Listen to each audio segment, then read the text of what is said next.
The morning started with a 5-kilometer walk to the Decathlon store and then back because I needed to buy a gas canister.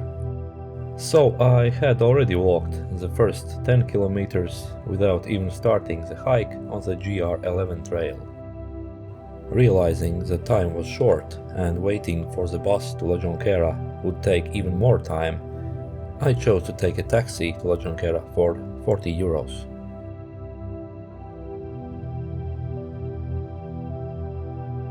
The weather was good for the hike, the sun was shining, however, the taxi driver warned of a storm in the afternoon.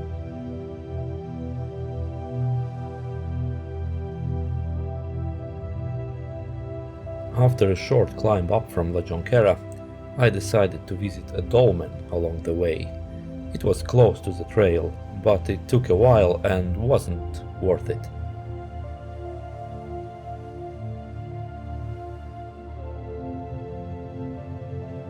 Although there was a climb, the hike was basically easy. After the climb up, the road started going downhill again. One of the features of the GR11 trail is that it goes up every mountain and then down to every valley.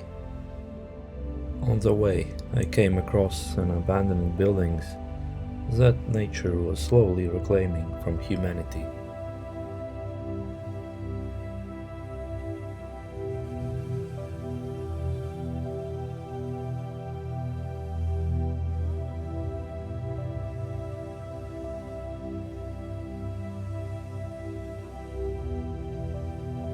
The rain clouds started to appear more and more, and I had to start thinking about rain gear. The rain caught me very soon. The lightning strikes were so close that it seemed like they were only a few meters away, and the thunder was very loud.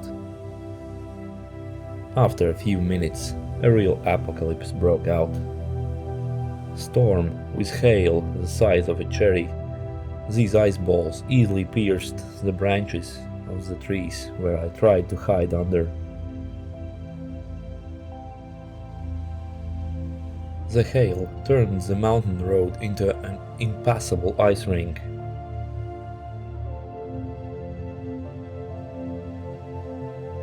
It wasn't even half an hour before the rain dropped to a minimum, and I was able to continue on my way.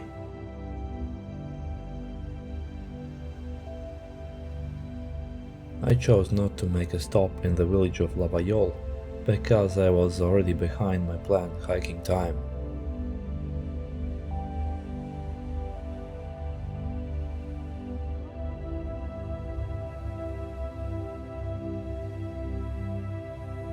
The sculpture near Lavallole that I had previously seen in books and pictures turned out to be much smaller than I had expected.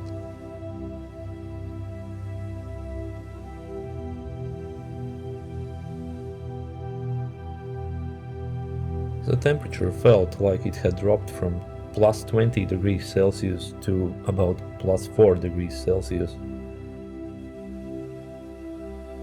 During the Spanish Civil War, these mines were used to hide the Republic's treasures.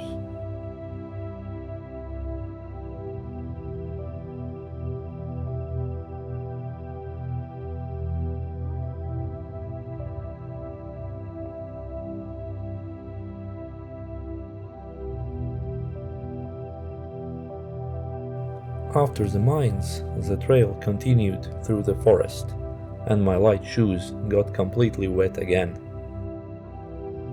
But the rain continued to fall with varying intensity, and the icy hail brought a real chill.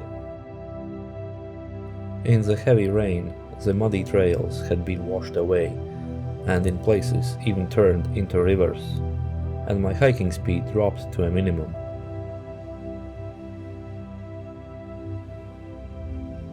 To my delight, the natural scenery began to become wilder, more untamed, and in those moments I felt like I had truly gotten far from civilization. although in reality civilization was only a couple of hours away.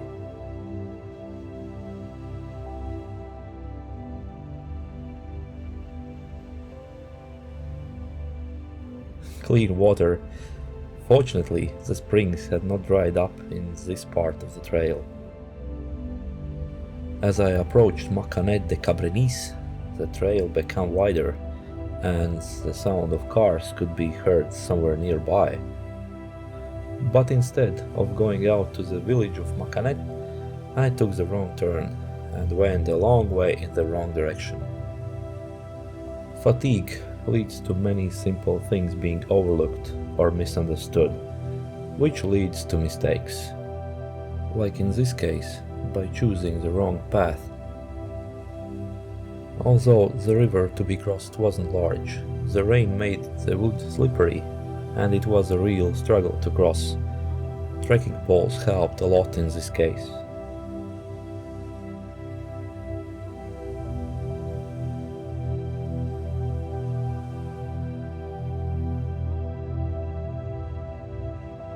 In the distance, I could see the mountains.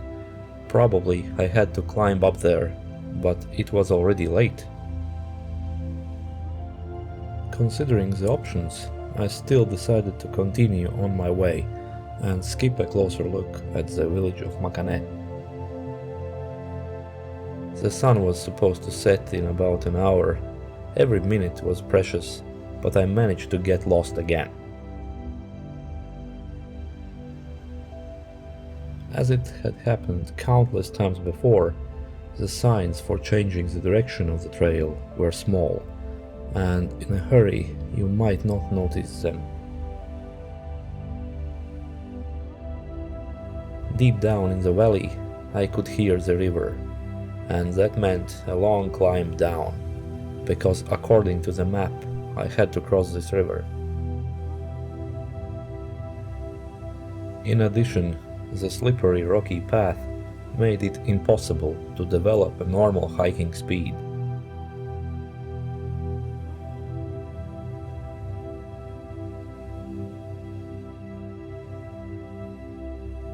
When I reached the river, I realized that the recent rains had flooded it, and this time there was nothing left to do but take off my shoes.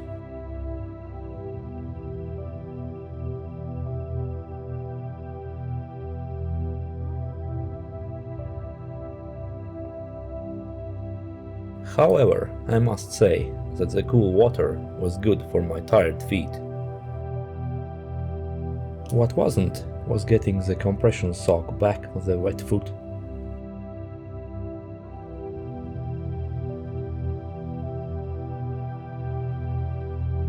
I continued to push myself up to the mountain, almost to exhaustion. In the distance, I could probably see a small church on the top of the mountain, but the distance to it seemed to be unrealistic to do.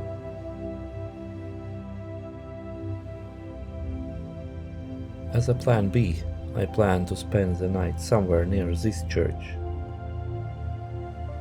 But the territory was fenced off with a fence higher than the Great Wall of China. There was nothing left to do but move on, looking for a place to camp. Finally, I came to a signpost to my desired destination.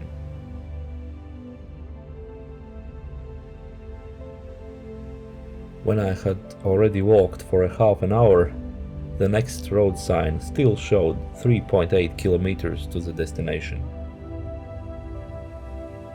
It was getting darker and darker with every passing moment. Continuing the trail, I chose to follow the original path through the forest, despite the lack of time and in the darkness.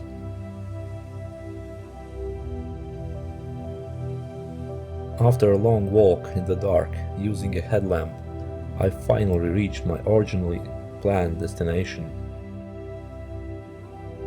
I was so happy that I almost cried. The total distance covered was 35.49 kilometers in 11 hours and 40 minutes. but to that I still have to add a 10-kilometer walk to the Decathlon store for the gas, so probably 45 kilometers in one day. It would be silly to add that I was completely exhausted